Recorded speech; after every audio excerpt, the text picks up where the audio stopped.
మనం సాఫ్ట్వేర్ ఎక్కించుకున్న తర్వాత భూమితి మాత్రమే ఇన్స్టాల్ చేసుకుని ఉంటాము. మనం దాంతోపాటు జిస్ట్ అనేది ఇన్స్టాల్ చేసుకోవాల్సి ఉంటుంది. మనం భూమితి ఎక్కడి నుంచి అయితే ఇన్స్టాల్ చేసుకుని ఉంటామో సేమ్ అదే ఫోల్డర్లోనే జిస్ట్ అనేది ఉంటుంది. భూమితి ఇక్కడ జిస్ట్ అనేది రెండోది దాని మీద క్లిక్ చేసి దాంట్లో సెటప్ ఉంటుంది. దాన్ని సెట్ చేసుకున్నట్టయితే మనకు భూమితి ప్రాపర్గా వర్క్ చేస్తుంది. జిస్ట్ వేసుకోకపోయినా లేదా జిస్ట్ లేకపోయినా కూడా దీన్ని ఓపెన్ చేయొచ్చు. అది ఎలాగో ఇప్పుడు చెప్తాను. మనం స్టార్ట్ బటన్ మీద క్లిక్ చేసి ఆల్ ప్రోగ్రామ్ సెలెక్ట్ చేసుకోవాలి. తర్వాత భూమితి అనే ఫోల్డర్ మీద క్లిక్ చేయగానే 3 కనిపిస్తాయి ఇక్కడ: spatial vector, spatial GIS, spatial cadastre అని.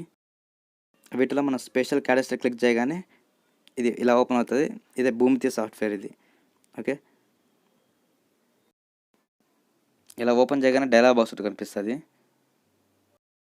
ఫస్ట్ డేటాబేస్ ఇవ్వాల్సి ఉంటుంది. న్యూ తీసుకొని ఏదో ఒక నేమ్ ఇచ్చి సేవ్ అని కొడతాం.